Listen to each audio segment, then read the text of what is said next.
സംസ്ഥാനത്ത് കൊടും കുറ്റവാളികൾക്ക് സംരക്ഷണം കിട്ടുന്നുവെന്ന് CPI. കൊടി സുനിയെ പോലെയുള്ളവർക്ക് ജയിൽ വിശ്രമ കേന്ദ്രം പോലെയാണ്.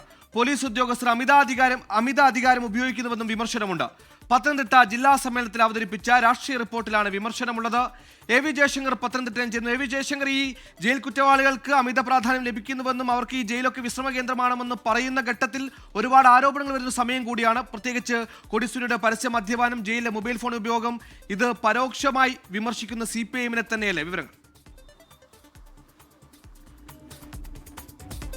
അതായത് സുഹേൽ, ഭരണകക്ഷിയിൽ രണ്ടാമതാണ് CPI ഉള്ളത്. ആ CPIയുടെ പത്തനംതിട്ട ജില്ലാ സമ്മേളനത്തിലാണ് CPI കൂടി പങ്കാളിയായി സർക്കാരിനെതിരെ CPM-നെ പരോക്ഷമായി കൊണ്ടുള്ള ഒരു വിമർശനം CPIയുടെ ഭാഗത്തുനിന്നുണ്ടാകുന്നത്. ജില്ലാ സമ്മേളനത്തിലാണ് ഇത്തരത്തിലുള്ള വിമർശനങ്ങൾ ഉയർന്നു വരുന്നത്. ഈ സമ്മേളനത്തിലെ രാഷ്ട്രീയകാര്യ റിപ്പോർട്ടിൽ സർക്കാരിനെതിരെ പ്രത്യക്ഷമായി തന്നെ CPIയുടെ പത്തനംതിട്ട ജില്ലാ കമ്മിറ്റി വിമർശനം ഉയർത്തുന്നു. സംസ്ഥാനത്ത് കൊടും കുറ്റവാളികൾക്ക് സംരക്ഷണം ലഭിക്കുന്ന സാഹചര്യം, കൊടിസുനിയെ പോലുള്ളവർക്ക് ജയിലിൽ വിശ്രമ കേന്ദ്രം പോലെ ആകുന്ന സാഹചര്യം, കപ്പ കേസ് പ്രതികൾക്ക് രാഷ്ട്രീയ സ്വീകരണം കിട്ടുന്നു, പോലീസുകാർ അമിതാധികാരം പ്രയോഗിക്കുന്നു, ഒപ്പം തന്നെ ADGP MR അജിത് കുമാറിനെ പോലെയുള്ളവർ മന്ത്രിമാരെ പോലും അംഗീകരിക്കുന്നില്ല എന്നാണ് പറയുന്നത്. ഒപ്പം തന്നെ ഈ സർക്കാരിൻ്റെ വിവിധ വകുപ്പുകളിൽ കുടുംബശ്രീയിൽ നിന്നുള്ള ആളുകളെ തിരികെ കയറ്റുന്നു, ഈ PSC-യെയും എംപ്ലോയ്മെൻറ്റ് എക്സ്ചേഞ്ചിനെയും നോക്കുകുത്തിയാക്കുന്നു. ഇങ്ങനെ പറഞ്ഞു വയ്ക്കുമ്പോൾ വിമർശിക്കുന്നത് CPI കൂടി ഭാഗമായ സംസ്ഥാന സർക്കാരിനെയാണ്. ഒപ്പം തന്നെ ഇതിനെല്ലാം തന്നെ നേതൃത്വം നൽകുന്ന, നിയന്ത്രിക്കുന്ന CPM എന്ന് പറയുന്ന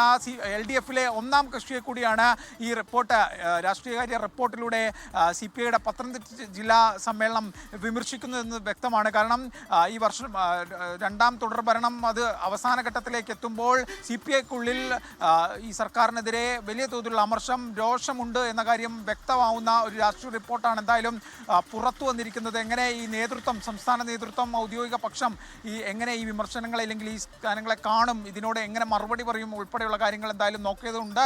രൂക്ഷമായ വിമർശനം ജില്ലാ തലത്തിൽ നിന്ന്, പത്തനംതിട്ട ജില്ലയിൽ നിന്ന് ഉണ്ടാകുന്നു. പ്രത്യേകിച്ച് പത്തനംതിട്ടയിലെ CPI സംബന്ധിച്ച് ഈ ജില്ലയിലാണ് ഏറ്റവും കൂടുതൽ ഈ കാപ്പ കേസ് പ്രതികൾക്കും മറ്റും സ്വീകരണം നൽകിക്കൊണ്ട് CPM സ്വീകരിക്കുന്നത്. അതിനെതിരെയുള്ള ഒരു പ്രതിഷേധം കൂടി, ഒരു വിയോജിപ്പ് കൂടി ഈ റിപ്പോർട്ടിലുണ്ട്. അതുതന്നെയാണ് ഇത്തരത്തിൽ കപ്പ പ്രതികളെ സ്വീകരിക്കുന്ന കാര്യവും മറ്റും ഈ റിപ്പോർട്ടിൽ സൂചിപ്പിക്കുന്നത്. എന്തായാലും സർക്കാരിനെ പ്രത്യക്ഷത്തിൽ വിമർശിച്ചുകൊണ്ടുള്ള റിപ്പോർട്ട് തന്നെയാണ്. ഈ ജയിലിലെ കുറ്റവാളികൾക്ക്, TP കേസ് പ്രതികൾക്ക് ഉൾപ്പെടെ കിട്ടുന്ന ഈ നിലവിലുണ്ടായ സാഹചര്യങ്ങൾ, സമാന്തര കാര്യങ്ങൾ കൂടിയെല്ലാം തന്നെ വെച്ചുകൊണ്ട് തന്നെയാണ് ഇത്തരത്തിലൊരു വിമർശനം ഉണ്ടായത്. എന്തായാലും ഈ പ്രതിനിധി സമ്മേളനം നിലവിൽ പുരോഗമിക്കുകയാണ്. ഈ പ്രതിനിധി സമ്മേളനത്തിൽ CPIയുടെ സംസ്ഥാന സെക്രട്ടറി ബിനോ വിശ്വം ഉൾപ്പെടെയുള്ള ആളുകളുണ്ട്. കൂടുതൽ പ്രതിനിധികൾ, കൂടുതൽ തരത്തിലുള്ള വിമർശനങ്ങൾ വരും മണിക്കൂറുകളിൽ ചർച്ചയ്ക്കിടെ ഉന്നയിക്കാനുള്ള സാധ്യതയുണ്ട്. സംഘടനാപരമായി ഏത് തരത്തിലുള്ള വിമർശനങ്ങൾ ഉണ്ടാകാം.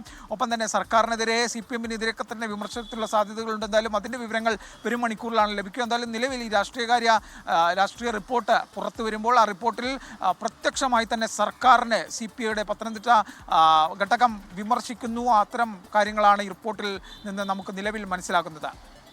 സൂപ്പർ ഗവൺമെന്റ് ആകുന്ന പോലീസ് ഉദ്യോഗസ്ഥർക്കെതിരെ പ്രിവിലേജ് കിട്ടുന്ന ജയിൽ പുള്ളികൾക്കെതിരെയൊക്കെ കടുത്ത വിമർശനമാണ് CPI ഉയർത്തുന്നത്. കൊടിയായാലും വടിയായാലും നടപടിയെടുക്കുമെന്ന് P ജയരാജൻ അടക്കമുള്ള CPIM നേതാക്കൾ പറയുമ്പോഴും CPIക്ക് വിഷയത്തിൽ അതൃപ്തിയുണ്ട്. ആ അതൃപ്തി അവർ പരസ്യമാക്കി പ്രകടിപ്പിക്കുന്നുമുണ്ട്. AV ജയശങ്കറാണ് വാർത്തയുടെ വിശദാംശങ്ങൾ നൽകിയത്.